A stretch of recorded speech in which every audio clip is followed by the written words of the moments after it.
I think we are live. So hello, Internet.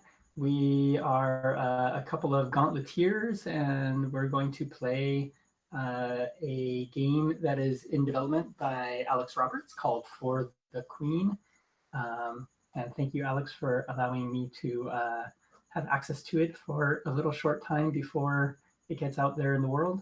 Um, so, yeah, we'll go straight into it. We already had a little bit of discussion around tone and that kind of stuff. So I'm not going to pretend like we don't do these very important things. We do. But now we're going to jump into it. So what we will do is we're going to take turns reading these cards. I'll be the card mover.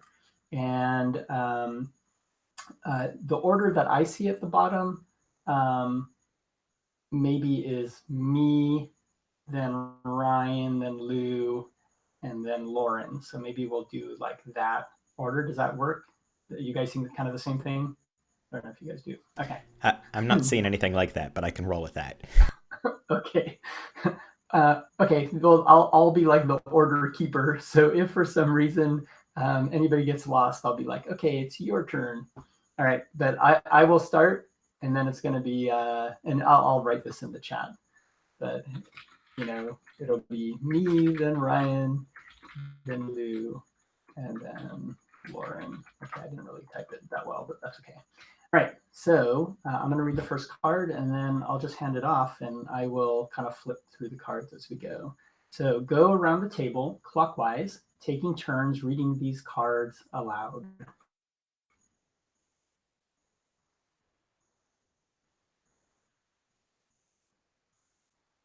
And it might take a second or two before it refreshes, but do you already see that, Ryan? Yeah, I just thought that you were starting the turn. Oh, but you read the Okay. start card. Okay, I get it now. The land you live in has been at war for as long as any of you have been alive. The Queen has decided to undertake a long and perilous journey to broker an alliance with a distant power.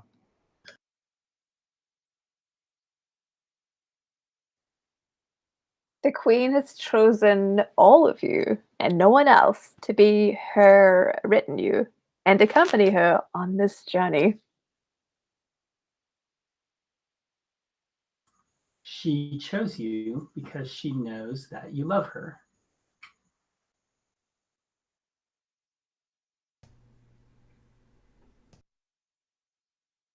Do I read the notes cards? Yeah, let's go ahead and read it so Okay. people, yeah. Set the card that reads, "The Queen is under attack," aside. And that has already been done for us.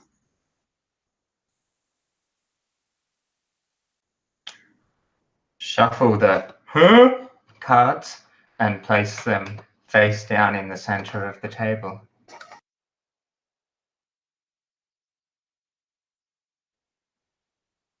Put the Queen is under attack card in the middle of the deck for a game that takes approximately 30 minutes, or shuffle it into the bottom third of the deck to play for an hour or more. And I've already kind of shuffled the queen card in there. So as we like flip through the deck, it'll kind of be shuffled because I just kind of like moved a bunch of cards around. This is like a PowerPoint presentation.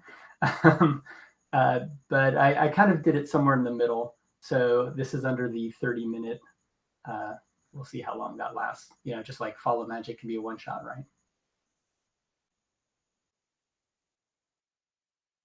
right? So continuing clockwise, take turns answering the questions on the cards. Interpret these cards and answer them however you wish.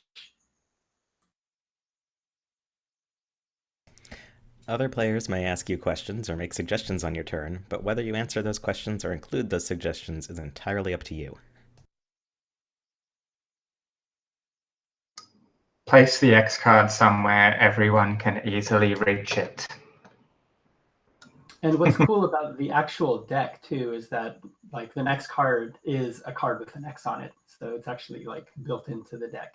But in this case, because we're playing this way, and I don't think we have the roll for your party kind of open, we'll just do the big. Anybody feel free to do what they need to do. up to and including just like, running away from the camera or whatever. But, we'll understand. But yeah, just let us know if there's a thing that needs to be X'd.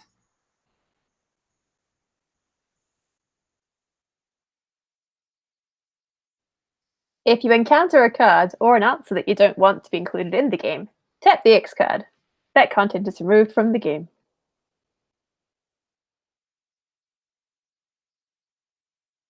If you draw another card, you can X a card that you drew yourself.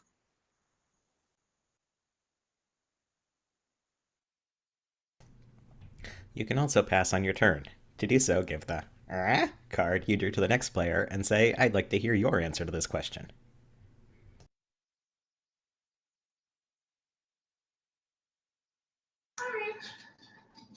A card can be passed around the table until someone applies the X card to it.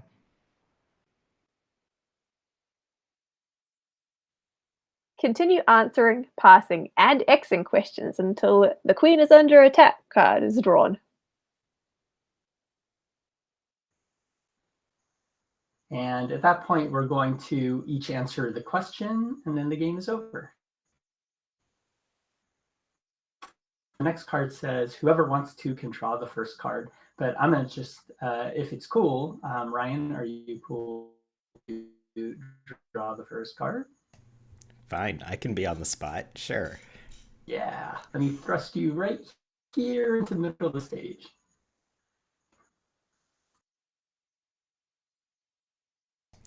What do you do that pleases the Queen on this journey?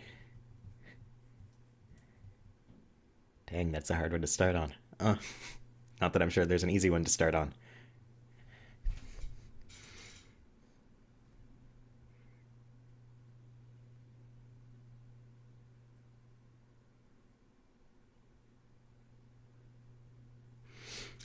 I think the Queen is pleased and thinks that she chose correctly in including me here because I'm not engaging a lot with her, but I seem very attentive to both her and our surroundings and just like I'm fully in on mode and generally the sort of person you would want in your retinue when you're making a perilous journey. And when you say like engaging in, do you mean like being attentive or like what does that mean? Was the trying to think of a good way to describe this. The person that you know is following everything going on, but not actually putting in a lot of input, like not chatting with the Queen, but clearly paying close attention to her mood at a given time, sort of thing. And that's a good question. How high fantasy are we playing? There was a card which I had kind of crossed out on the way in, and it said something like choose a Queen card if you want to. I haven't seen what these Queen cards look like. Like the way we're playing it now is kind of how I've played it thus far, and it's really been up to us as players to set whatever tone we wanted during the game. I don't know. Do you guys want to just kind of do it as we go kind of thing? Like people can just introduce things, and if people have a problem with them, they can kind of exit or ask about tone or something? Yeah, sounds good. I love high fantasy as high as it can go, so... Yeah, I was immediately looking at Lauren going like, cool. So high fantasy bullshit? But...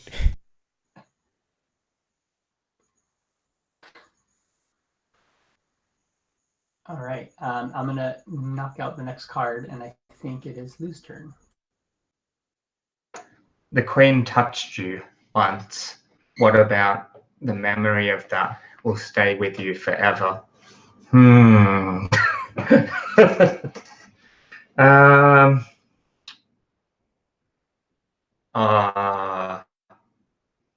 Okay. So I'm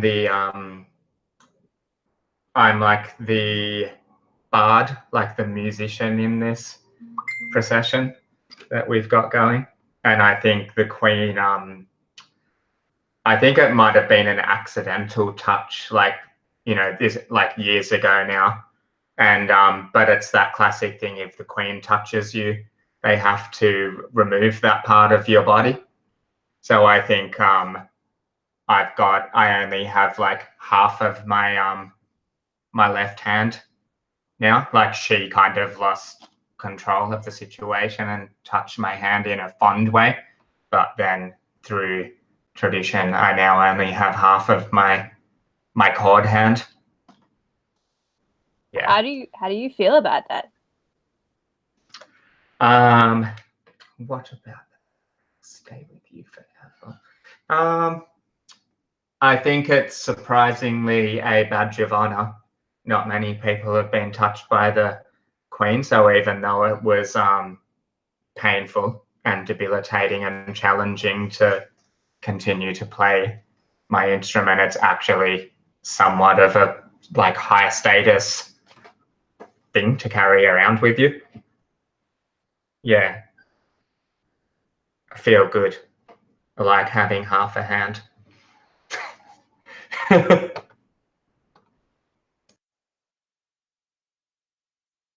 course, I get this question. What makes the queen beautiful in my eyes?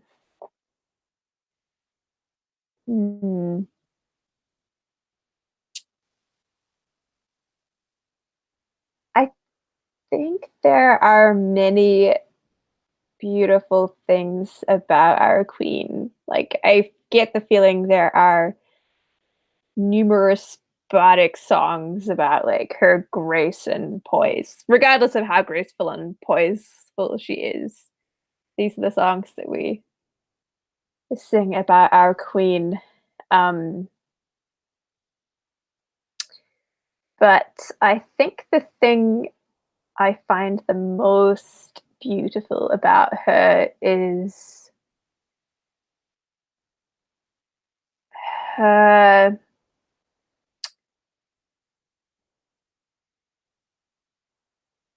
I think her tender admiration of life. Like, she's someone who like chastises people for cutting flowers and gifting them to her, because these are a bit now dead like corpses left to rot kind of thing. And she's always delighting in the small like all the small creatures. She's a very like, Disney princess. she likes I'm imagining having to have my hand cut off then would have been a like big thing for her. Sounds like it was a bigger deal for her than it was for me. I think it was, yeah, because she touched you out of like it was kindness, right? And so to see you hurt as a course of tradition, to lose like a part of you that is so you, I think she felt very guilty for that. So that's my long rambling thing about why the queen is beautiful. That's really interesting, because I mean, if you imagine the queen, you know, maybe forgetting about that tradition and then, you know, casually or with feeling, right, like touching your hand from, you know, out of affection, and then now realizing what that means. That just sounds so hard. Like, I wonder how many people she's touched since then, you know, or has not, you know. But yeah. Oof.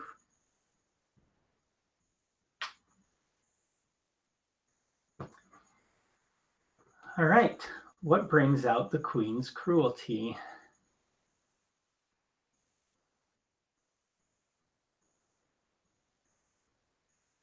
So I think part of the reason that I'm with the retinue is I am a cartographer. I'm an artist, right? So I'm well known to have good visual acuity and that kind of thing. but my passion is for poetry. And I think what happens is my poetry very often has undercurrents that are scathing and, will insult people. And sometimes in an almost obvious way, right? Like we know that individual is particularly bright, or this person always makes a certain kind of faux pas or whatever. And so I very bluntly kind of make fun of them, but kind of in the undercurrents of the poetry. And I don't think the Queen approves of that. I think, every time I've done so, even though there's a subset of, the royal court who thinks, oh, how clever, um, that's why he is considered this great poet, in the kingdom. The Queen never gives me any of that kind of praise. And in fact, I'm going to say there was one person that I particularly insulted, and there are rumors that the Queen struck me because of it. And it was a long time ago, and the Queen was a lot younger. But that said, I am missing an ear, and that's at least the rumors.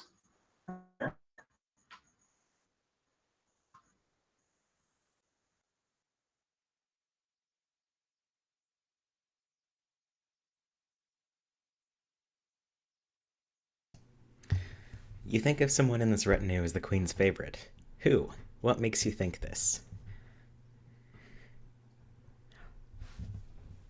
My goodness, Lauren, I love that. Okay, I'm pretty sure that the Queen's favorite is our bard, because there's sort of not really pity, but sort of fondness and almost grief in the way she looks at the bard. Like, she regrets very much having cost him part of his hand, but also wishes that that hadn't had to be the last time they touch, sort of thing.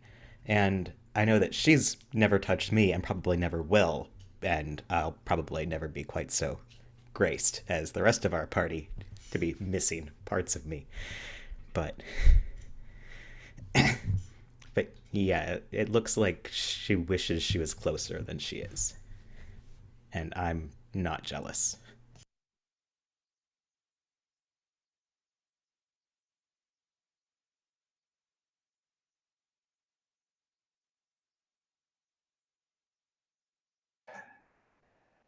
When was the last time the Queen showed you real kindness?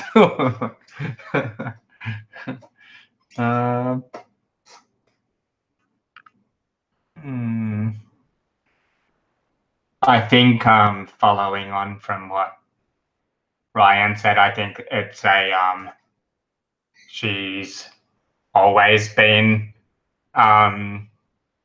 like warmer, like there's been this kind of sad, sweet attention that she's given to me, like ever since I was graced by her touch.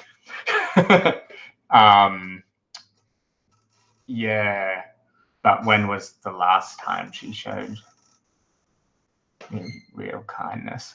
I think maybe it was asking me to be like part of this journey. I guess I'm kind of thinking that my character is somebody that has become part of the court through like I guess through talent, maybe, rather than birth or something. So maybe I wouldn't normally be included in something like this, but here I am. So maybe, yeah, that was like a real kindness.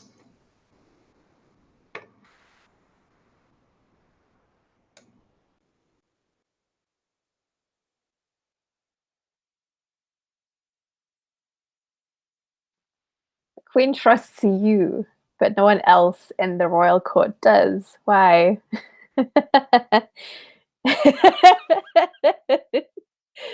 I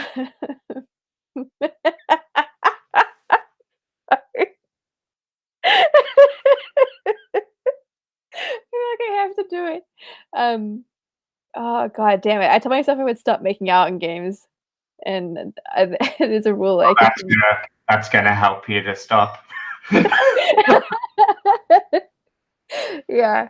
Oh god. Yeah. So there is definitely a fact about me that is steeped in rumor and scandal, which is the fact that for some time I've been missing a tongue. Um, uh, and those rumors are only fueled by the fact that I feel like I guess my character is probably like a royal advisor or someone who's quite high up in the court as a confidant. Perhaps the queen and I spent time growing up together as children, but I'm not of royal blood, but noble blood. And I think, from my perspective, people are very jealous of that fact that I have the queen's ear. Yeah, and make out confidant. And the court is just rife with rumors that there is a reason that I lost my tongue. And sorry, I was going to say something. I was just going to say it's interesting you being the royal advisor, because I guess it could be part of the gossip is that's like a punishment for bad advice. Maybe that's culturally also a punishment for like bad advice. It leads to really bad outcomes to the. Yeah, I think that's like that's the official reason for why it happened. But I think like there are rumors and whispers that go beyond that the queen and I are bonded much deeper. Alas, it is not it is not an indulgence I seek further, for I have already lost one body part as a result, and it would be unwise to lose more for mere mere mortal pleasure.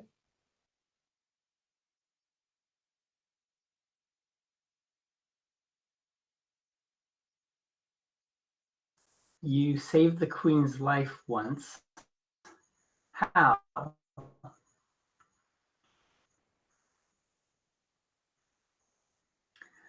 I kind of feel like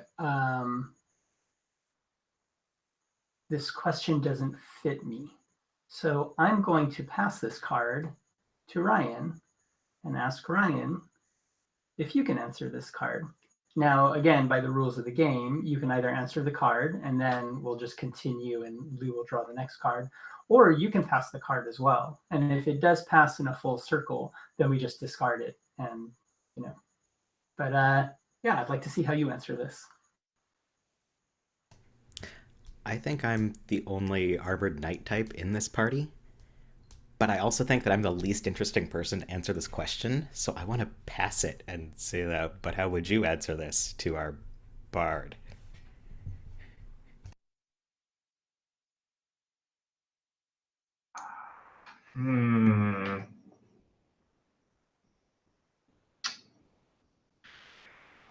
I think sometime after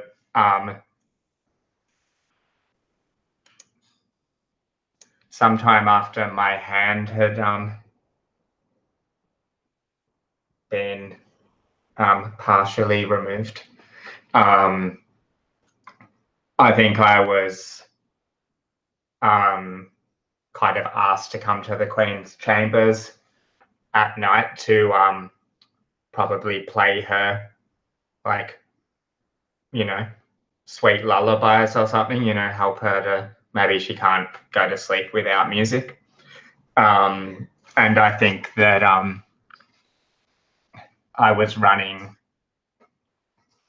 a little bit late and I came into the room, and there was some sort of like specters, like ghostly figures floating in through a window, and I think he did that kind of. I did that kind of playing, like just started playing, and it had that. It's that kind of like classic bard magic, you know. Like it's. I think it's kind of blew the like spirits out of the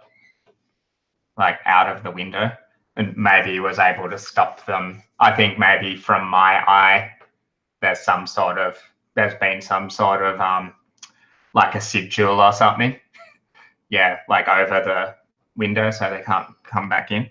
But I don't think. I'd like to think maybe she doesn't know that has occurred, just because that seems more fun to me.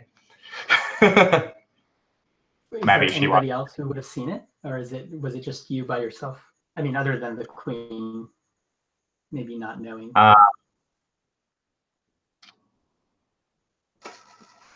You are hiding under the bed.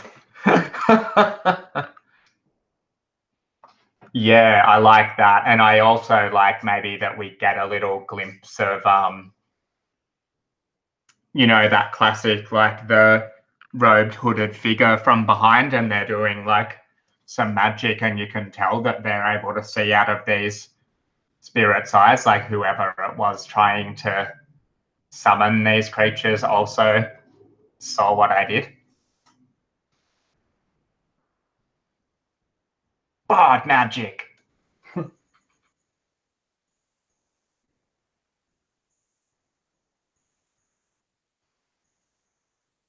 Does it come back around to me? Is that how it works? Oh, cool. You are considered ugly by almost everyone you meet. How does the queen make you question that perception? Oh, I feel like this is almost too easy for me to answer. But I feel bad passing it off because I don't want to like make anyone feel ugly. Hmm.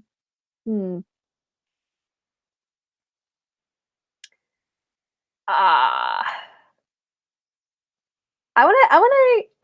feel bad. I kind of want to kick this to our knight. So with the cards, you can only pass. Oh, to like to the next person. The next person. Okay. You could also make yourself some sort of other race or something. That could be cool. Oh, I hadn't thought of that. So instead of passing, you can also X a question if you don't want it in the game. Card. So that's also an option. Interesting. Ooh.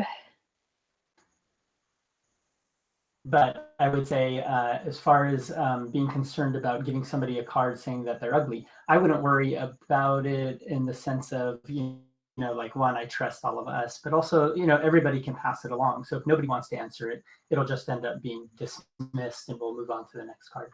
Oh, no, I love Lou's suggestion about not being human, which I think perhaps also like pertains to like that lack of trust and stuff. So I think that kind of makes sense. How not human am I? I will say this. I don't know if you misspoke earlier, but you did say I lost one of my tongues. That's what I heard. I like the fact. I like the fact that you misheard that. Oh yeah, sexy steak. You. Yeah, no, I love the idea of being draconic. Because I have a soft spot for dragons. So yeah, I think I am like a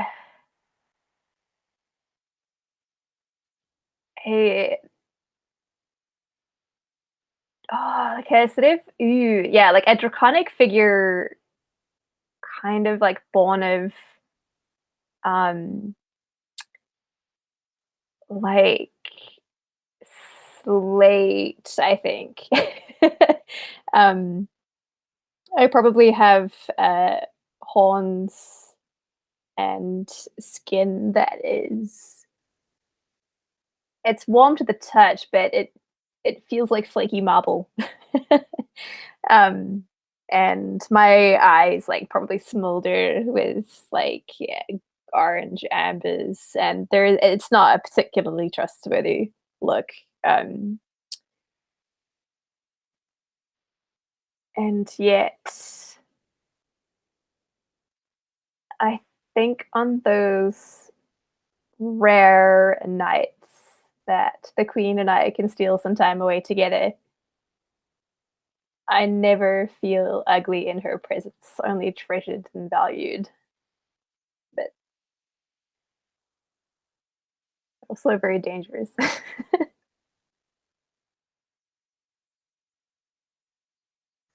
Cool.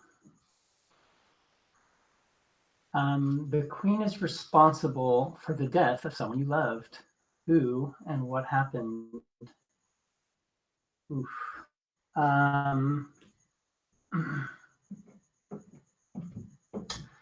So, the royal court,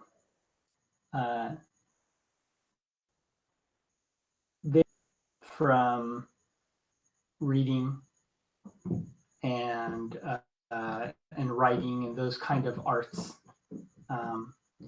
which is also why it is others that surround them that are brought up, to protect them with magic or music or these other kind of powers which they don't have access to, right? And it is within our country. I think it's the the opposite of the royalty, right? It is kind of like the regular people, or maybe even the poor or whatever, who are the ones who seek the arts and therefore find these kind of powers that are then used to protect, the royal court. And so I think I come from that, maybe as well as our musician friend here, right? From that kind of background. And I think there was someone that I loved, which was, I think it was, me and another youngster grew up, both of us in an orphanage. And over the years, we spent a lot of time honing our arts and, reading and poetry and drawings. And when we got older, he went and did other things, and then I eventually found myself in the Queen's Court, and then eventually, he came to visit me on an occasion, right?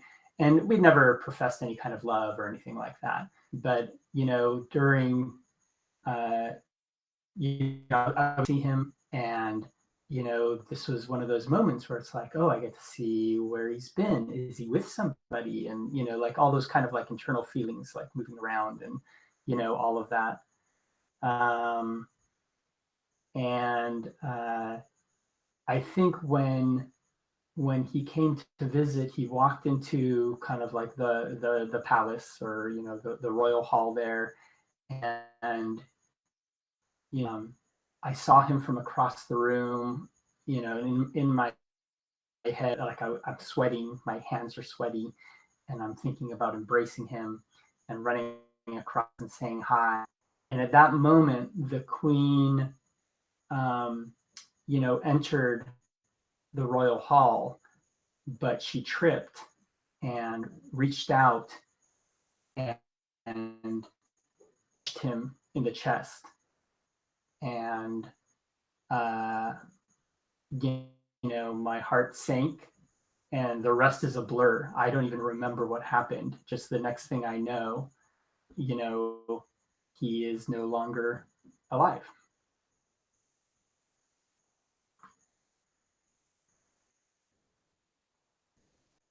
And how do you feel about that? Oh,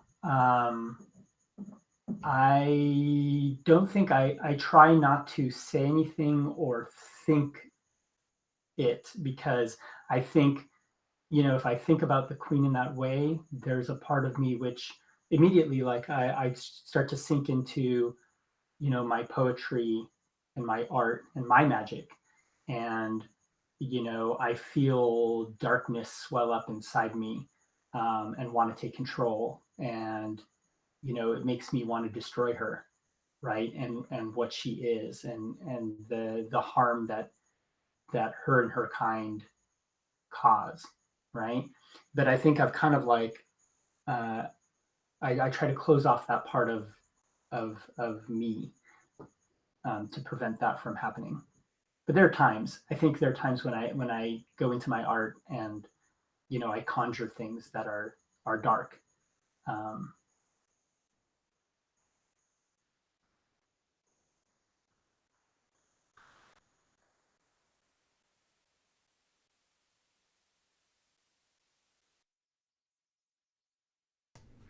The queen thinks more highly of you than you do of yourself. How do you know this? Well, I'm not at all worthy to be in the queen's retinue. Certainly not the only, yeah, armored one in the queen's retinue.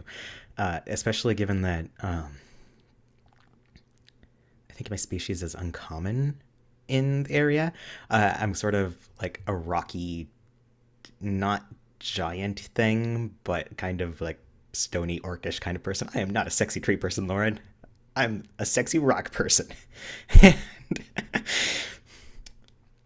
and a bit slow spoken and slow moving and everything. And people tend to think that means I'm not very intelligent, but I'm just considering things very carefully before I speak, because I don't want to give them reason to think I really am dumb by speaking too quickly. A lot of this goes a bit over my head. And but the queen's definitely thinks that I belong here, and I know that because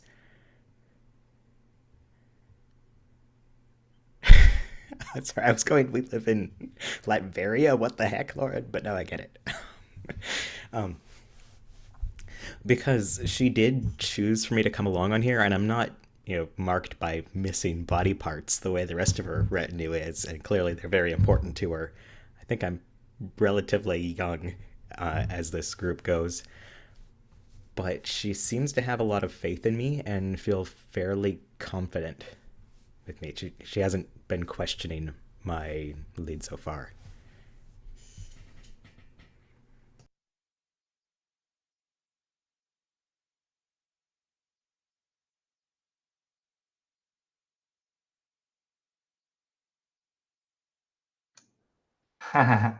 You sometimes think you might be the queen's favorite. Why? And why does this worry you? I totally want Lauren to answer this one.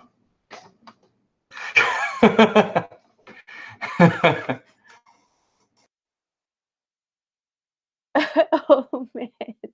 Um, so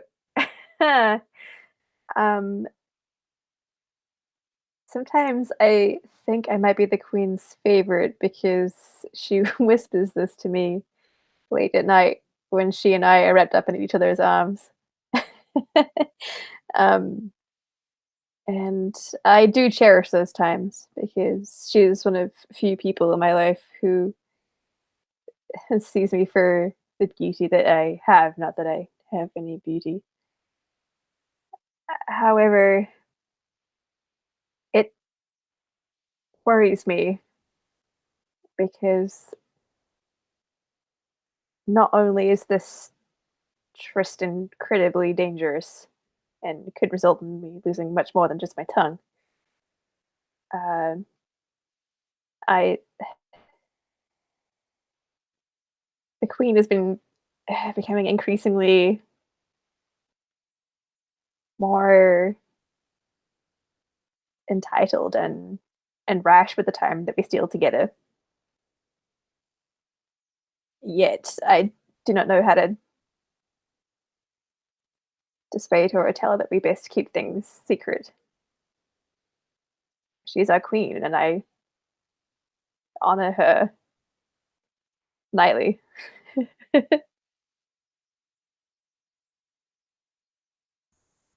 I'm interested. So we're a small retinue, which is accompanying her on this journey. Do you trust us to be discreet about whether or not we find out about these indiscretions? Good question. Hmm. And by the rules of the game, by the way, like all of us are allowed to ask these kind of like follow-up questions. You don't have to answer them. That's up to you. Just letting you know. It's a good question.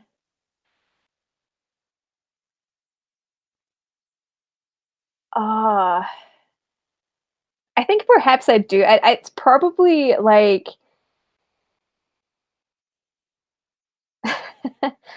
I think she and I are not obvious about it, but it's really easy to read between the lines. So it's kind of like the unspoken, like yeah, there goes the confidant with the queen to discuss matters of what must be some import. And then we're gone for some time.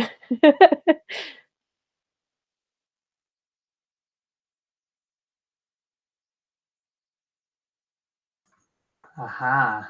When did you know you were in love with the queen? I'm going to pass this question.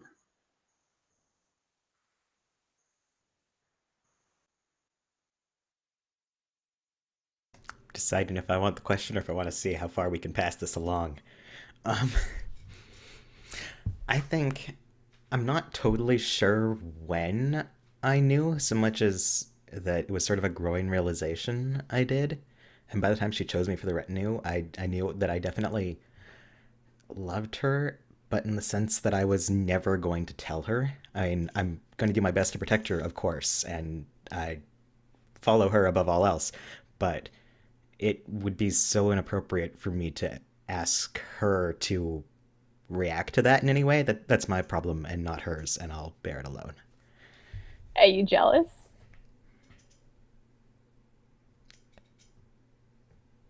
Um, Probably a little, which is unbecoming of me as a knight, but really any of the rest of the retinue would be a better match for her than me. And it it's so unbecoming of me to be jealous at all that I am trying my hardest not to be.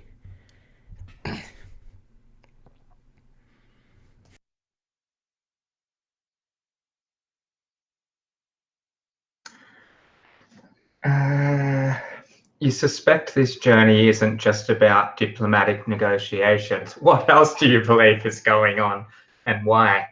Okay. This is definitely there's two strange things. One, I totally know that the Queen's organised this to get some more or some less kind of viewed time with her lover, away from the court. It seems like that's part of why we're traveling in such a small group of trusted companions. But there's also, we're traveling with this kind of little fortified wagon, that's all locked up, and like none of us have been told what is inside of it. Like, we're taking this strange cargo to somewhere.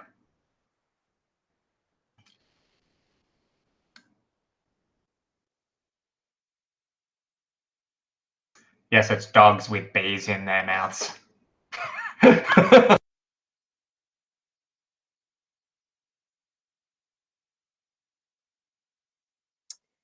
I have the queen gave you a compliment once. What was it, and why have her words stayed with you? I think I want to pass this to our really jaded dark evil one who had their potential lover ripped away from them by the said queen. Dark and evil. Wow.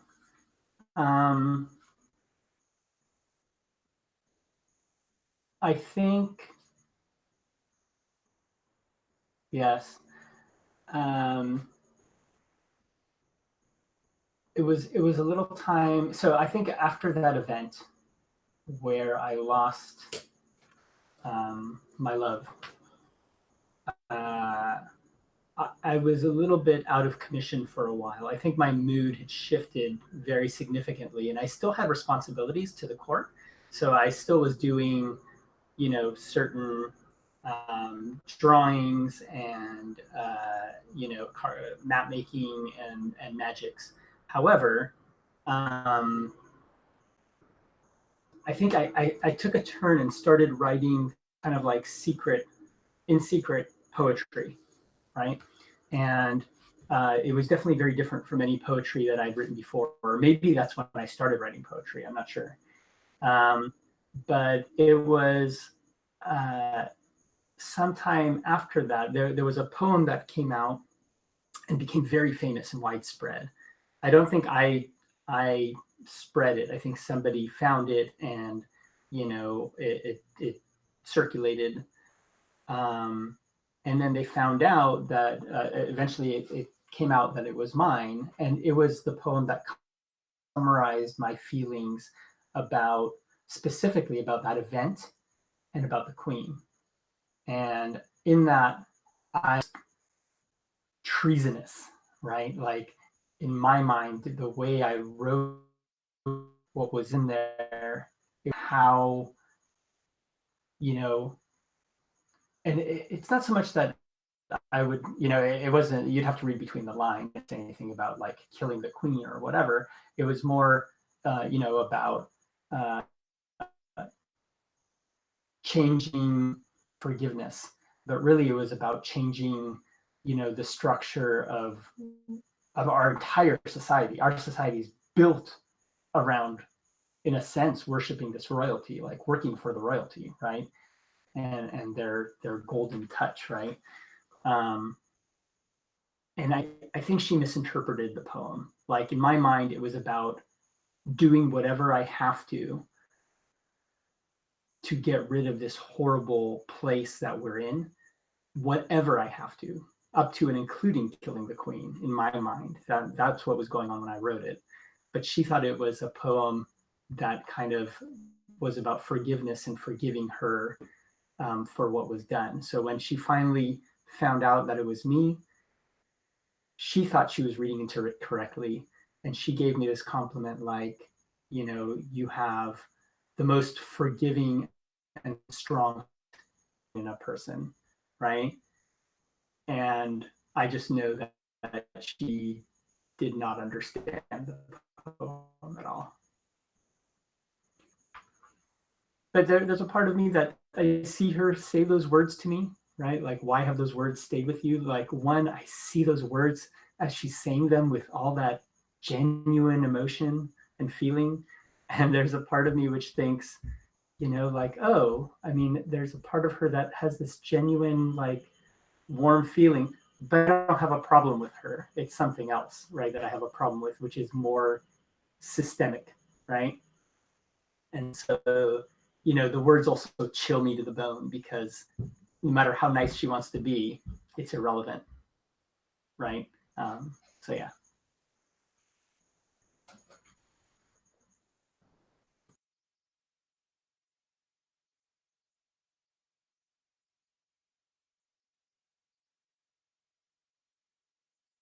The Queen had you punished once. What about the memory of that will stay with you forever?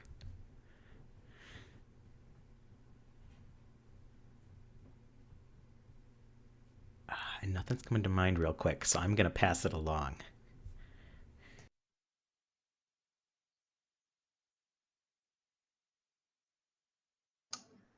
This could be kind of interesting in terms of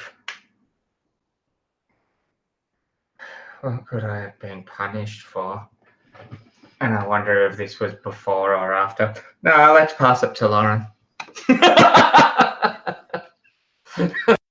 I was like choked on air. I don't can't answer this. Oh, I have to get my head out of the gutter.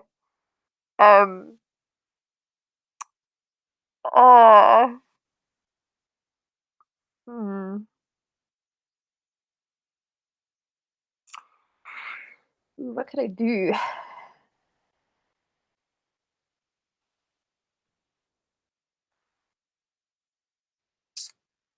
It it was probably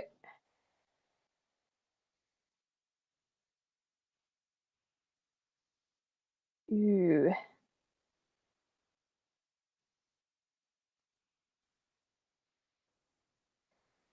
I think this was a time where she and I had gone for a walk. It probably was while we were on this journey. Um, the weather was rather good, and we know our queen, as much as she hates to hurt our bard and other people, she lives indulging in sort of the transience of life. And so we went for a walk. And I think we came across like this sort of field of like bluebells that sort of went on for some like wild bluebells. Um, and while we were walking, I think I errantly stepped on a patch and crushed it underneath my draconic rocky feet. And her reaction was immediate. I'm not used to the queen touching me with, I guess, like violence. Um, and yeah, as soon as my foot had gone down on these flowers, I felt her very firm, strong hand against my cheek. Probably hurt her more than it hurt me. Um, but it still stung. And I I think the thing that stuck with me forever about it was, as much as I admire and adore our queen, there is that level of hypocrisy about her nature where she claims that she loves life and she loves to see things thrive and flourish. And yet,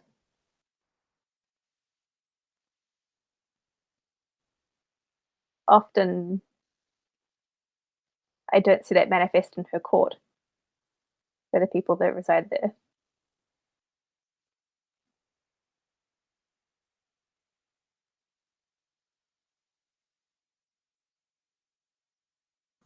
What do you usually do for a family?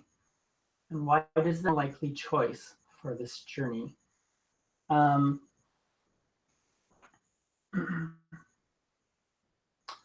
I think, like I was saying, that, I mean, I'm known as being the cartographer, but many of us that do the arts have other powers.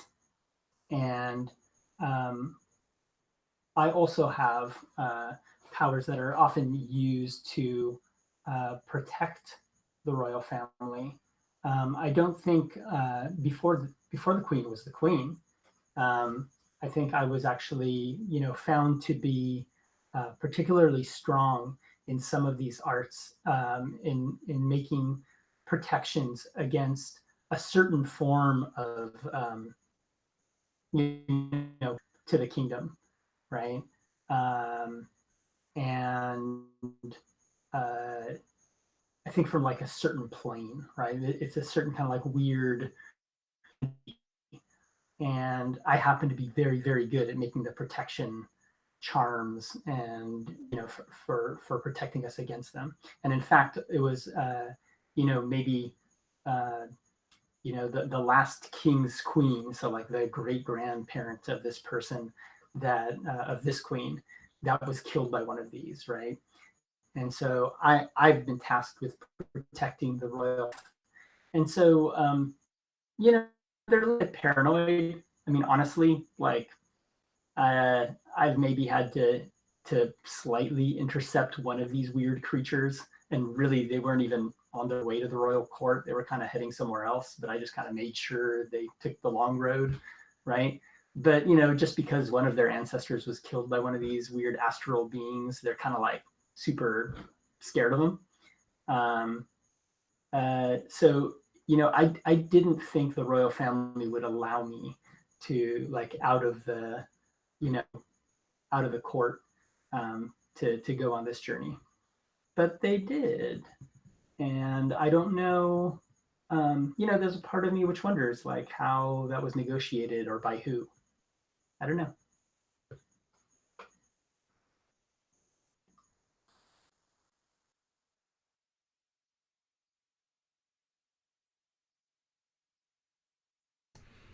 There's a false rumor about you and the Queen back at the royal court. What is it? How did it start?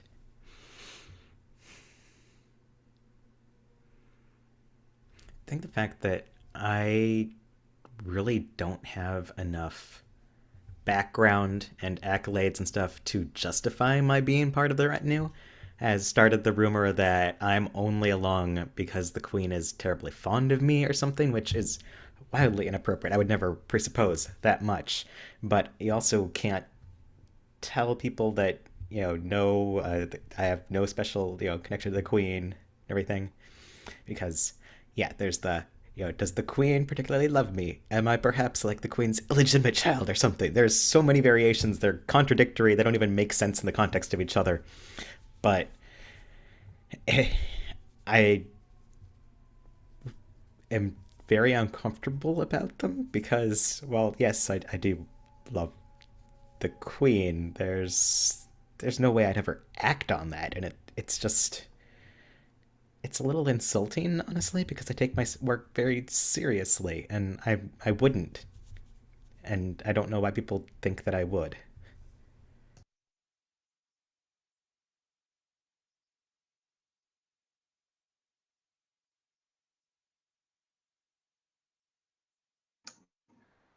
You saw the Queen do something terrible to keep the retinue safe. What was it? Did you come to respect her more or less afterwards? Ooh. Okay, I got a really good one. Yeah, so I think it's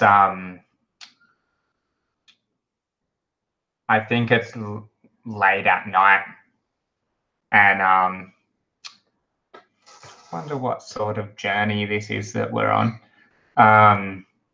Maybe we're in like kind of one of the longish parts between, like, we've been staying in, like kind of manor houses and stuff along the way as we stop, but this is a bit of a journey through like a forested area, so we've actually like stopped and camped like around our wagon, and I think a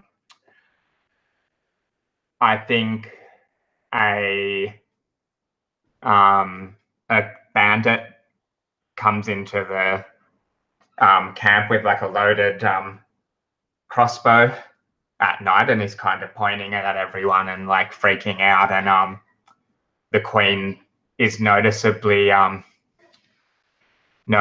absent, and I think maybe even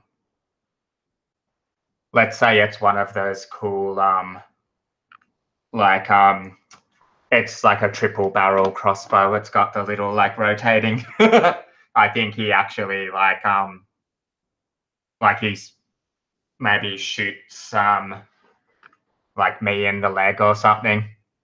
A warning shot. But I think, and he's pointing it at everyone else. And I think we see him kind of going to make like an example of me and kill me. and we see the queen's hand we see her step out of the dark, and her hand comes down and touches him on the shoulder, and he just suddenly like turns, he's petrified, instantly petrified. And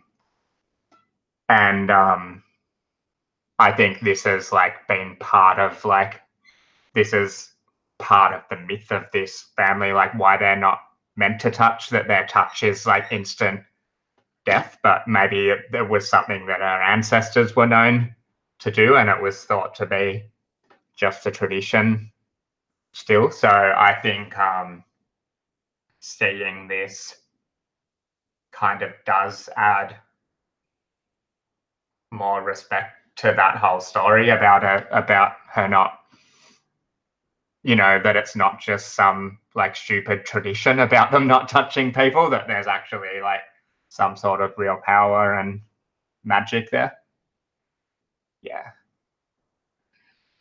We probably see the like wagon and us walking off, and there's just still this statue of it's like bandit there in the clearing.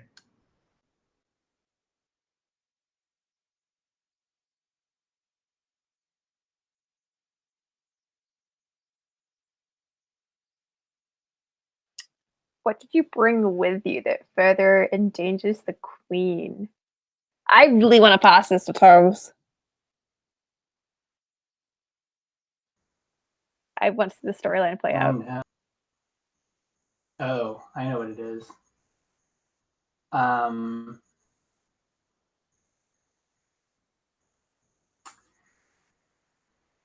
So one of the things that I use to ward off those astral entities is, it's a little artifact that I've made, right? That I've carved, and it looks like, ooh, fancy magic-y ruin stuff, right? And it is. There are that on it, but I mean, a lot of it is just, a piece of artwork that I've been working on for years, and like slowly. And as I've etched these protections on it, it's just used to just generally kind of give off a bad vibe. So those entities do not come and encroach on the royal family. But it's a little bit like a Rubik's Cube in that you can kind of like twist and move around, and therefore the ruins kind of move around the different parts of it. And part of why I think I'm so clever and so good at this is that I have secretly arranged it so that if you do move these in a certain way, it flips what it's supposed to do, and instead of warding off these creatures, it attracts them. I have brought that with me, and right now it is kind of I've been playing with it, right? You guys I don't think anyone really knows what it is per se, that I know of. I don't think anyone would understand these things, but I've been on this journey, and I don't know what configuration it's in right now. Are these the same creatures that I introduced at the start of the thing, these entities, do you think? I don't know.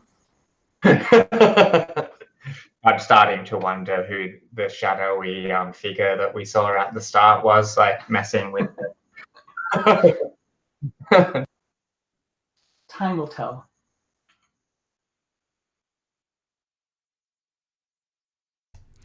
What did you bring with you to protect the queen? Well, there's me, obviously. I'm sort of a large, polished granite sort of person with, yes, a chiseled jaw, everything, so I'm pretty sturdy on my own. Yeah, I do have a massive hammer that is probably a bit heavy for someone who's not made of stone to lift, but it seems very light and even delicate in my hands. And I have an accompanying steed that is from like the ancestral homeland of my species or something, because it looks like a big, oh man, what kind of stone am I thinking of? I don't know, but kind of, oh yeah, there we go, polished obsidian sort of horse, where logically it should be very like weak to blows because obsidian doesn't hold up all that well, but it seems pretty sturdy, and it's like draft horse built with glinting, actually kind of sharp feathers on its feet and everything, and its mane also has sharp edges to it, and put together we're a very intimidating, slightly sinister looking pair, except that I seem to be going out of my way to try not to look intimidating to the rest of the retinue. What is the And horse's name? oh dang, what is the horse's name? Obsidian. No, that's too obvious and too good. The horse's name is Sam. It's short for something that's very long and appropriate.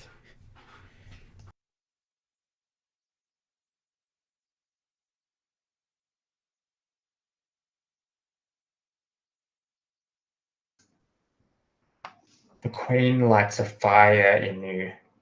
What is it? I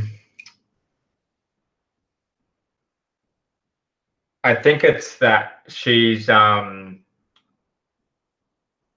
similar to how she's inspired the cartographer, artist, poet to kind of create this poetry, like her place in the world and that strange hypocrisy about her place in the society and the tradition and what she's actually able to do. And yet that kind of genuine, like, warmth, that there's something really compelling about her at the same time, that she's just a kind of inspiring, like, figure, I guess, that I just want to be part of this and do stuff for her. And I think maybe a lot of his music has been like written about quite genuinely about like stuff that she's, you know, stories about things that she's done. I'm kind of imagining, you know, she's accomplished really good things and really bad things depending on whose side you're on. I mean, she does seem to have these members of rare species working for her, which suggests some sort of colonialism and dominion, maybe. Yeah, so I think I probably just bought into the whole story about her, and he's super inspired about it.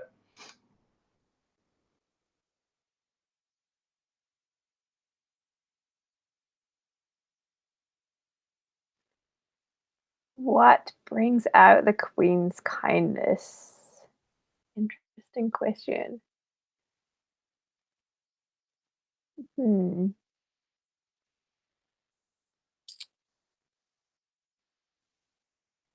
Ooh.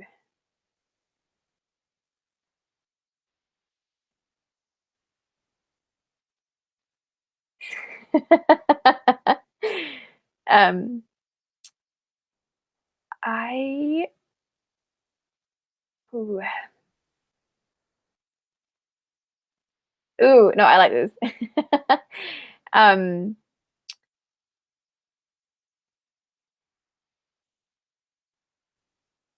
I I think we perhaps discover on this journey. In fact, some of us have probably noticed it in court before we left. But what's a good name for this?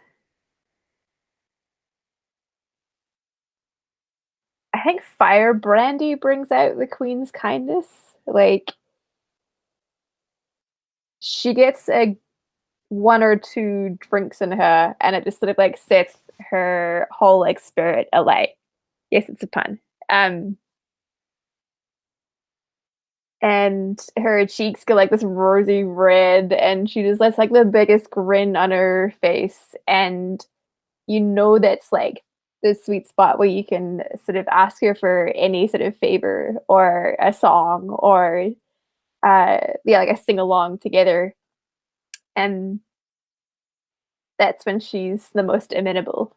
Um, it's interesting seeing that sort of like looser side of her, but it's also a bit dangerous, right? Because she's clumsy as it is on a daily basis, and when she starts drinking, one has to watch out for wandering hands.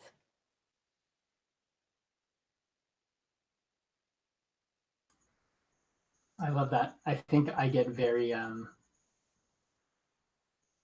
cautious when she starts drinking. The Queen sometimes shows interest in your personal life. How do you respond to that, and why?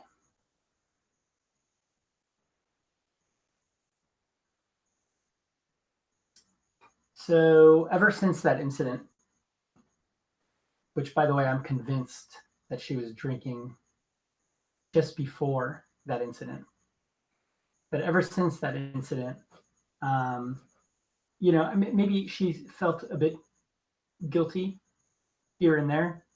And, occasionally when the mood hits, maybe when she's had a drink or two, I don't know, and she opens up, um, she'll look at me and she'll ask and she'll say like, oh, but you know, and she'll start prying a little bit like, have you found love, or is there something I can do to help, or that kind of stuff. And as soon as she starts to pry, um, you will see my countenance change. Like beforehand, it might be, a little bit brooding, or maybe I won't look like I'm having a great time, or, maybe I'll be a bit sarcastic. But as soon as she asks that question and she's like, her attention is pinpointed on this thing, I will suddenly become very, very, happy to talk about, the people I have seen and others that, I am thinking of in a romantic way. And it's all, for anybody who knows me, it is 100% made up. None of the people that I talk about exist. Um, the things that I mentioned that I've done, that like, if you've seen me, I've done none of that. So it just becomes a little bit of a performance that I do for her. And um, I do it, I think I do it because it's a performance. So it allows me to, um, uh, distance myself from the actual events and how I actually feel. It's kind of like a little bit of a wall that I build, a switch I can turn on, and then I do this thing. And then as soon as it's over, I can kind of move on, and, I don't have to process whatever that is in front of her, because that's dangerous.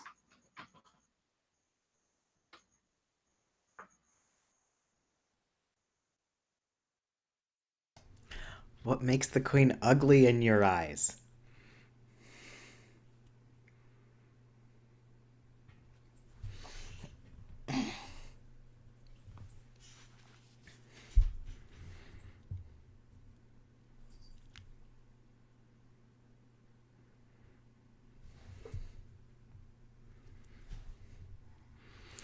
So, I do love the Queen mostly for how she conducts herself around people. She seems very gentle and considerate, and I appreciate all of that. But physically, she's nothing very special. I mean, she's. Yeah. Actually, that's Lucas jumping around behind me trying to see if he can get on the game, but he's not very good at getting up. Boo was here earlier and I had to toss him because he was trying to sit on my mic. Anyway, back to the question. um, yeah, she is just kind of soft and fleshy and weird, which I know a lot of people are into, but I'm not really. Like, that, it's indefensible. It seems like a bad decision all around. I don't know why there are so many people like this. But she's very charming in a way where I think that's a lot of reason why I didn't realize that I loved her for so long, because it just seemed so odd until I realized that I was terribly fond of her.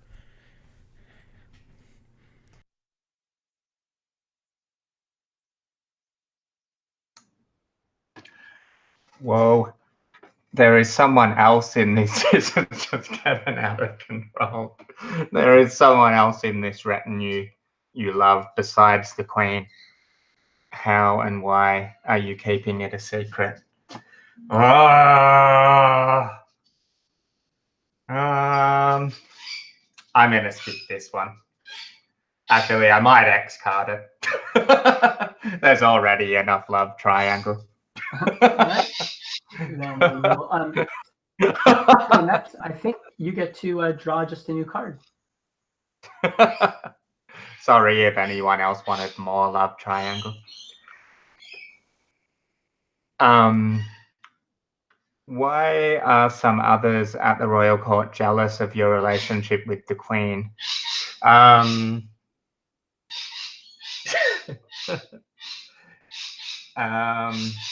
just going to mute while I think for a second and the Lara keeps go crazy.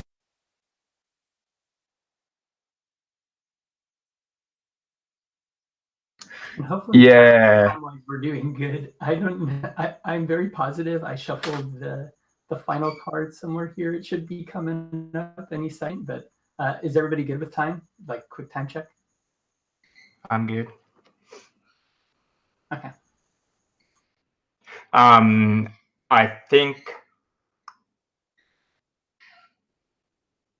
guess it's kind of odd, maybe, and something that ties our group together to a certain degree is that people that have been touched by the Queen, I think, are usually removed kind of a step back from like that inner, like the inner court. So I think we're now in this, like it is still kind of like breaking tradition in a certain way because we're still kept within this like kind of intimate companions, even though yeah, we've been touched. So I guess there's maybe people that have been you know, touched earlier and moved out would be pretty pissed off and jealous.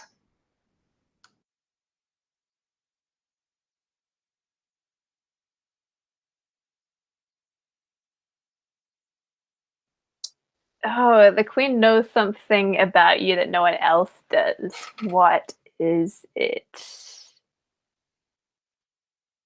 Hmm.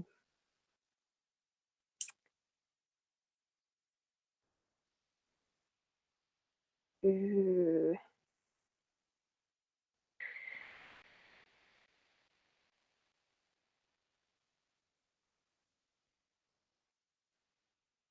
Oh, I think the Queen knows that the only reason I'm alive was my parents struck a deal with the ethereal, like arcane, like old ghost magic. They tried to have a child for some time, but couldn't. And it was only through using an ethereal spirit as a catalyst for life that I was able to be born.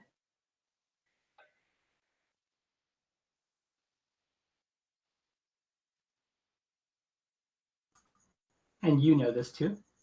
Yes, yeah.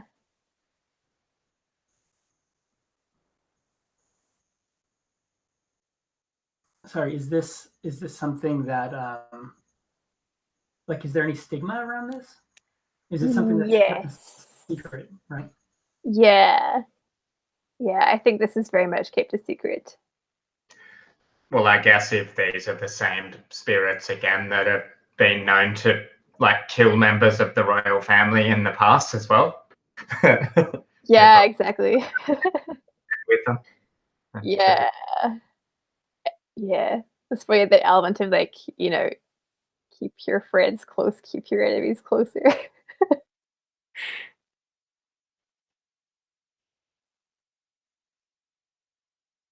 All right. How does the queen remind you of her status while on the journey? I think it's pretty simple. I think, and I think it's mostly related to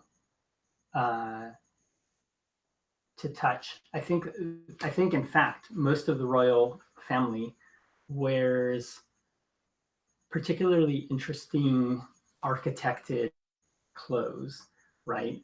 Things that are specifically made to create a distance between them and other people, right? So, they have these weird adjoining pieces that are almost like, oh, I love that spikes. That sounds great. I think it's a combination of some things that jut out like spikes, but then there's some like half spheres and weird, you know, kind of ornamental things. And if you weren't from this place, you would go like, oh, what an interesting form of dress. But for all of us that are local, the people who wear this are all the people you should not touch. And they specifically, it keeps some set of distance, for most occasions. And in this journey, she's wearing, uh, uh, well, actually, so when we travel, I think she needs to wear something that's a little bit more travel worthy. So I think instead of wearing this stuff, which is very ornamental and kind of keeps the distance, she's actually wearing almost regular clothes, but it's of a very pronounced color, right? Um, and so I kind of imagine it almost as like some equivalent to neon. It's like a neon yellow green, you know. Uh, it's something we wouldn't be able to miss given the natural colors around here.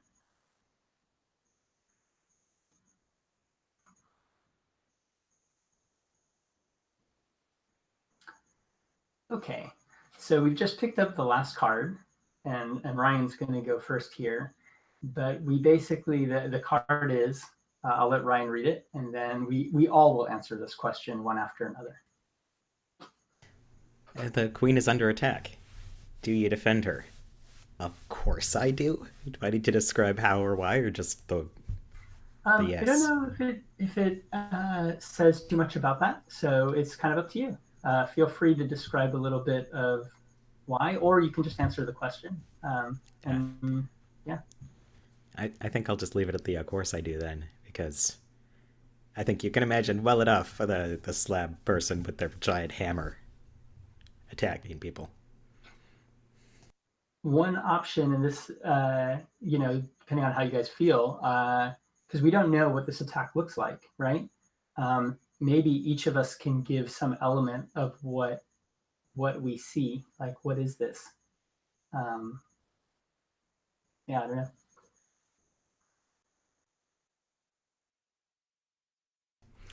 Okay, so there's definitely like, arrow comes out of nowhere and hits the dirt, and I kind of move in front of the queen as another one pings right off of my like polished granite self and goes ricocheting off.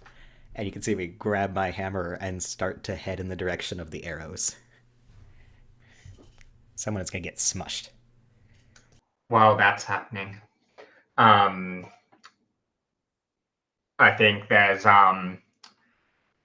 we see somebody that's dressed handsome. Oh my god. You see there's somebody up on the hill wearing robes, similar robes to what we saw before, and they're kind of chanting, and all of these spirits come like racing down the hill on the other side of the road towards the queen and the wagon. I think they all fly into gaps in the planks in the wagon, and like it just blows out, and there's all these like glass jars and stuff with what look like removed body parts in jars flying out into the clearing. And I think the bard starts like playing his music at the spirits coming down the hill.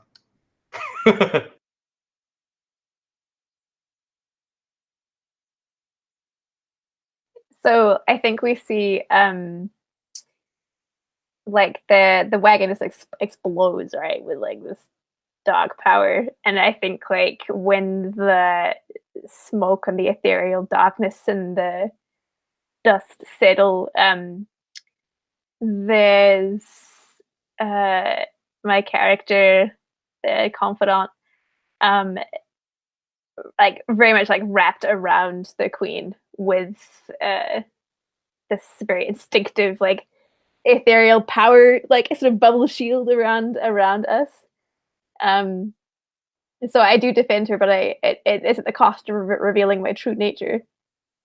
Um, and I think when I come to stand, like we get that other shot of the queen standing with me, but like her hands are placed upon upon my chest to steady herself, and everyone sees that. And I think we see that that weird contraption that I've been working on and playing with. I think we see it in the middle of the cart, right? It's in the middle of the wagon, right? I mean, I'm not holding it. And in fact, we don't see me. I'm not there. I'm not amongst the crew there. And yeah, like I'm up on that hill, and I'm wearing. Yes. I'm wearing that robe.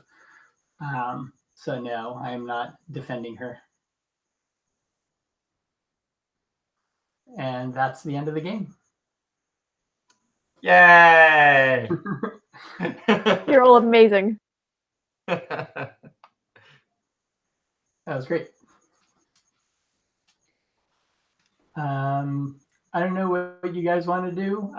Do you guys want to do like a debrief thing? We can stop the recording. I'm gonna do that. Yeah. Do you want to do some feedback for Alex, or like just do it all That's off? a good question. Yeah, we can. Why don't we just? Does anybody need like a debriefy moment?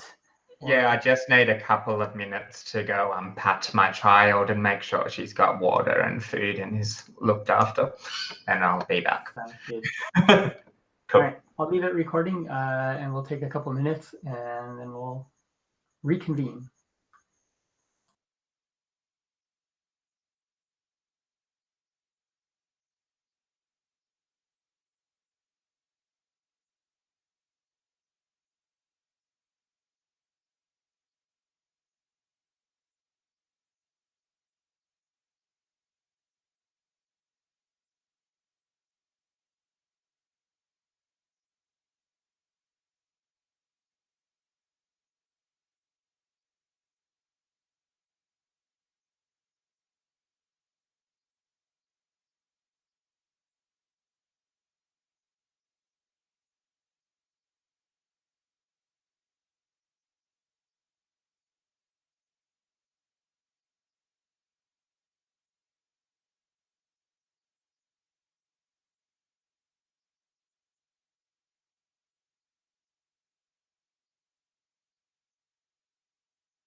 How is Rose?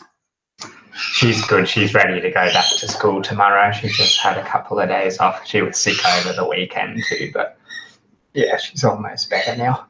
That's good. Sick sucks. Yeah, she kind of has fun most of the time anyway when she's sick. Likes having time off of school.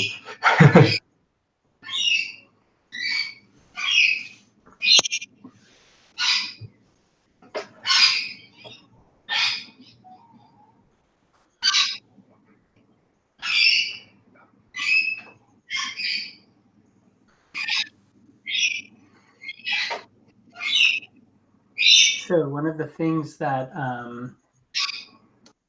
inspired today's game is that there was a couple of plays of this in the last, I guess today, like earlier today. I know Sean Nittner put together, like on Actual Play, right, on their little Twitch streaming thing. He put together a thing with a couple of people, like there was, I think, Jen Martin and Banana Chan.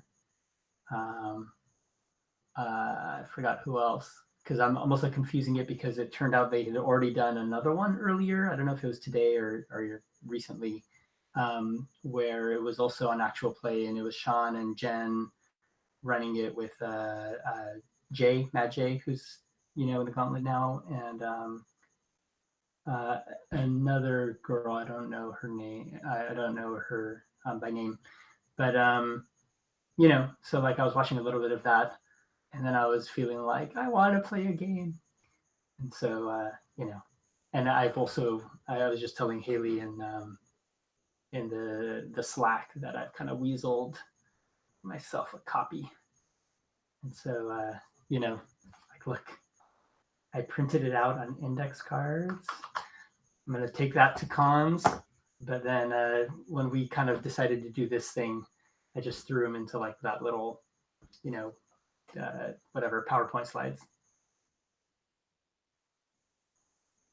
It's been one of my favorite games that I've been exposed to this year, just because I really like the form of it, right? Like, like I'll let you guys talk about like your thoughts, but like I just like that I can walk around with this. Like this could be a phone app, right? Where you just swipe and get questions, right?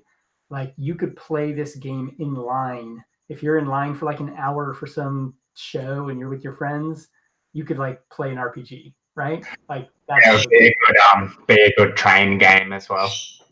Yeah, no, I mean, sitting next to a friend on an airplane for like 2 hours, right? You can play this. Like it's just so easy. Like I love that. Yeah, I don't know how we want to do this. If we want to do it structured or anything like stars and wishes and all that stuff, or just blab. So feel free to blab. It's like a kind of like genre-less as well. Like it's pretty, you could very easily be on a spaceship or something, couldn't you? Or like wherever. Like that's it's funny you say that because the game that Sean set, I know, he basically did that. Like, they didn't discuss it ahead of time. They played the same way we did, but he very hard scene framed like the game. Like, his question was something, and he's like, yeah, and then she went to like, we were training in Stargates. Like all of a sudden, like it took like the whole sci-fi twist, and they just totally played some weird space game. But now I super want to do one but it's like we're all magical girls, like going with our like magical girl queen.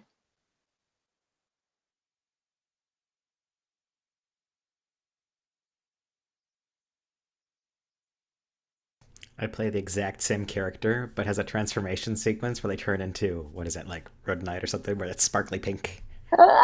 Yeah, yes. No, I love this game for the exact same reason you pointed out to him. It's like it's just very like it's light and but like very evocative at the same time. I think the only thing I wish is that there were a couple of more questions targeted like at your fellow players. Is I think the only thing I was missing was like the like I like good ones like the god damn it, I'm blanking on the name. Oh, like Dead Friend. Sorry. Oh, okay. Like the sort of the very sort of like pointed like dead friend. You like describe a time when you betrayed someone, or like like describe a time when like like you were in love with like someone else in the group. Just like this like a couple more just to sort of like flesh out into group dynamics, I think. I kind of liked the feel of it in a way, though, that maybe we knew of each other, but hadn't had a lot, like our main connection was with the Queen, and maybe we didn't know each other like that well before the journey began. I think that kind of was cool as well. Yeah. Yeah, I think for me, at least for one playthrough. I think it would make it. I would feel like way more. I think it would create some. I like more bleed in the end if it's like, do you defend the Queen? And it's like if you're in love with someone and you're like, yeah, I defend her. And it's like you're in love with. It's like I don't. I kill the Queen. And it's like that. I think like that also like would make me like have more feelings and stuff at the end if like I don't know. Yeah, I think it does what it does fairly well because it's all about your relationship with the Queen and then how you feel about her in the end. But knowing what I like out of games, I was going, okay, but I want to ask this person how they feel about that answer, and I can't because I get to ask the person who answered. So, and that's interesting because in a sense, I can see how you could tweak it to do that without necessarily having to change like the components of the game. It's just changing how you're interacting with it, right? Because we're already able to, kind of ask people to clarify things, or well, how do you feel about that, or that kind of thing. But if you took it like a step further and allowed everybody to kind of ask kind of more directed questions. So, and maybe the question was one that Lou pulled up and it had something to do with just the Queen herself, right? But like maybe, I want to know, a similar situation that Ryan may have experienced because Ryan's character, because of blah, blah, blah, blah, right? Like maybe that's just a way to play it where, like it kind of forces a little bit more of the understanding our characters. But I mean, it's hard because I think, like the questions are, like if you look at it, like when we first played this, I remember one of my reactions and one of my co-players' reactions was just like, wow, all the questions are really framed around this entity that nobody's playing, right? Nobody plays the Queen. Like we've created this character, and we all have a pretty good idea of what this character kind of looks and feels like to some degree, but just through kind of like that blank space that we're kind of playing with or whatever. But like I'm wondering like how because I understand your concern, like what that feedback, like what Lauren you were saying, like yeah, I also like I kind of want to make sure there's enough questions in there where we kind of point at each other a little bit because I want to get there, right? But yeah, like somebody, yeah, like I guess you could have that kind of two-part question, like one of the other characters has this interaction with the Queen, like how do you respond to that, or what is your how do you react to that sort of thing? Like that could be kind of cool. I did feel it was a little bit like not having any like even the like very minimal character creation that Fall of Magic has, where you like I am the like profession of blah blah kind of thing, like not, or even just a name. I don't even know my name. Yeah, I don't have a name either. Did anybody have a name? Rocky. There was just Rocky. And that was a nickname that's probably like mildly offensive or something. I was going to call you a troll if I ever got a chance to, just as some sort of like insulting rock person name. Yeah, I mean, it was kind of cool, but I reckon like having a name sometimes helps you to even a question in there that where somebody was named, like that. Do you know what I mean? That could be interesting. Like the Queen queen has this name for you, like why does she call you that? Or even if just some people had a name, it would become interesting. Yeah, I love that. That'd be a great question. Actually, like all this conversation kind of has spawned an idea. Like if you were to hack it in a way to try to create this interpersonal stuff, like, I mean, I've thought about that, but I've also thought, well, like the random questions coming in, like what if the random questions were about us first, not the queen, or that kind of thing. Like how would that play with the game? Would it kind of like, I'm not going to say would it ruin it. I mean, maybe it would add variation because sometimes you have to answer these before knowing much about the queen, or sometimes you would answer them after you know a lot about the queen. But I mean, another option too would be like, imagine if you had a different deck of little cards and we each got to draw like 2 of them or something. And they're questions that are not about the queen, right? They're specifically questions about you and other people, or about 2 people. And on your turn, instead of picking up a card, you can optionally play one of these cards, right? Yeah. And so that way it's kind of your control. Yeah, it's your control whether or not, am I ready to figure out this interpersonal stuff, or do I kind of want to play the game a little bit, figure out what this queen is and what's going on, and then when I'm ready, I'm like, damn. I like that idea. Marks reminded me of the there's the 2 different cards in Monopoly. What are they? Like chance and community test. So like these ones are the chance ones, and then the community test ones are the ones about like inter character stuff. Especially maybe if you X carded one, then you draw a like you could even have it. Like I like how it supports like how the X card is a real part of the mechanics that you just use super easily as well. It's a good like practice using the X card game. That's kind of cool. Yeah, I love that. And that one thought that I had in mind was like, alternatively, like, because like I feel like I know all of these, a lot of the ringsy type, like let's go on a quest things. There's like the camp scenes that are like real quiet and intimate, like, and I could fully see like being able to play these interpersonal cards like on a card prompt. It's like, let's make camp, and then like that's when you take turns to like ask each other really like feely questions, and it's like, right, now we're back on our quest talking about the queen. And I like that doesn't necessarily make the game like more complicated, because you've still just got the deck of cards, and then you've just got some other ones that are for doing specific. Because that's the cool thing about Fall of Magic, that it's on that trail. So it's designed really strongly to have these different flavors as there's kind of backstory-ish questions, and then it starts having all the interpersonal stuff, and it's like it's pathed really nicely. But yeah, I guess because of like this more random draw thing, you would have to have another little like deck or something.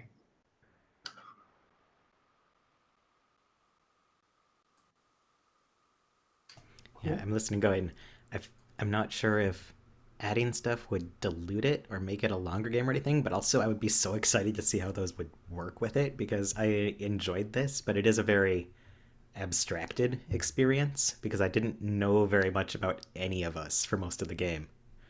And like I still had my like 2 traits. I'm made of rocks and I don't tell people much.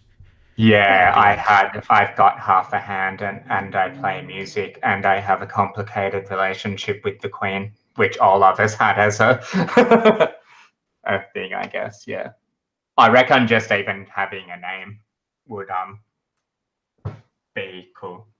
It was hard to refer to, like separate that, like speaking to a player and speaking to a character if you don't. Like I was calling you guys by like,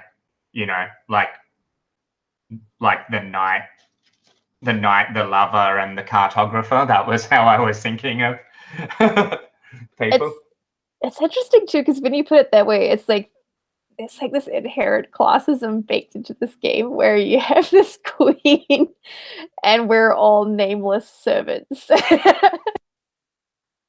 It was kind of weird too, because I know fairly early on I got that card about the queen's got a favorite, who is it? And I was like, well, the only character I know anything about is Lou, so let's say the Bard, because I have a way to describe that character.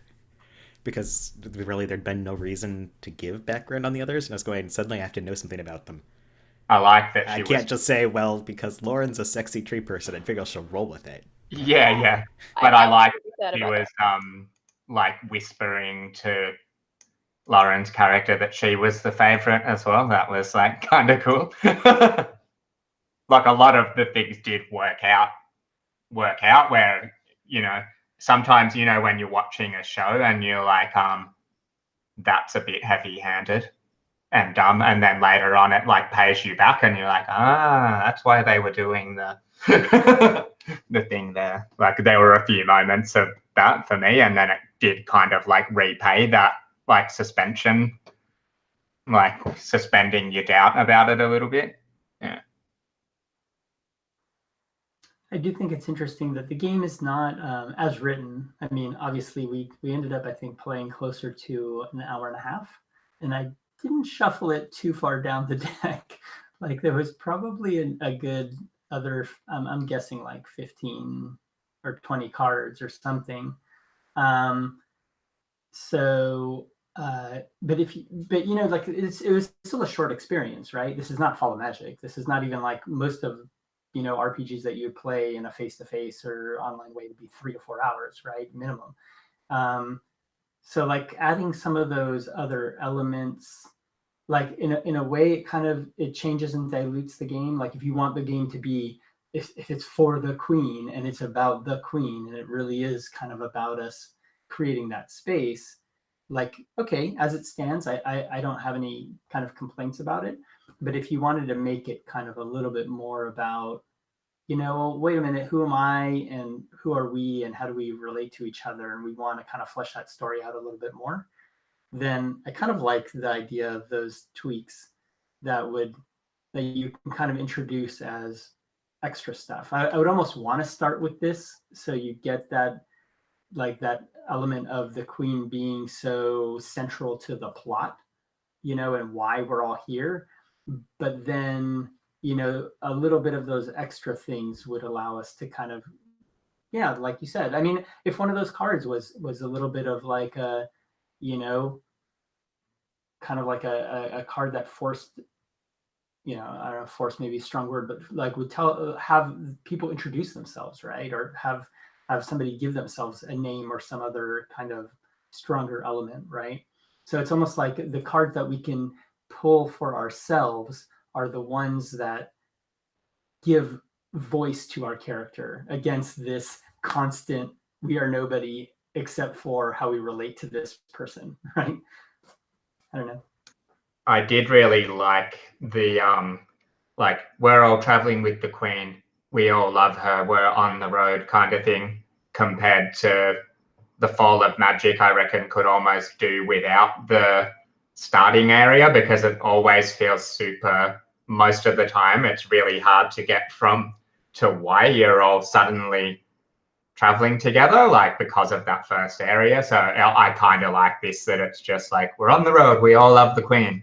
Like I think that's super cool. Yeah, I guess what we're talking about is expansion pack material. Like I think the game was still really fun, but I reckon you could totally have the expansion pack extra card things, the DLC, like stuff. Sorry, I interrupted you, Ryan. I think I kept laughing when I should have. No, I was just gonna agree with you that I like that it does start off with a really hard. Are headed to a place with this person who has chosen you for reasons. None of that is arguable. Come up with your own answers, because I like those. Nope, you're not in a tavern. I don't care what you thought about this. You're on the trip. Deal with it. Frames, because you cut out a lot of unnecessary exposition time. And you don't have a name or know who you are. Reminded me weirdly of Photopia. I don't know if any of you played old interactive fiction games, but it's a sort of infamous one that's about a character who is you never play. You just see her from a bunch of different viewpoints, and it's never really clear who you are because the game is about her and not you. And I was going, yeah, we're just illustrating this other character. None of us matter. So I don't know. It's one of those ones where I'm like, that was kind of cool, but I probably wouldn't go back and play it because I don't know who I am, and I don't matter in the context of that game. Here, I'm like, this is fun and easy to flash out. It doesn't take a couple hours like playing through Photopia, and really grokking it does. But I don't know, it's a weird feeling to go, oh, I'm a bit player to this character that doesn't even have a name.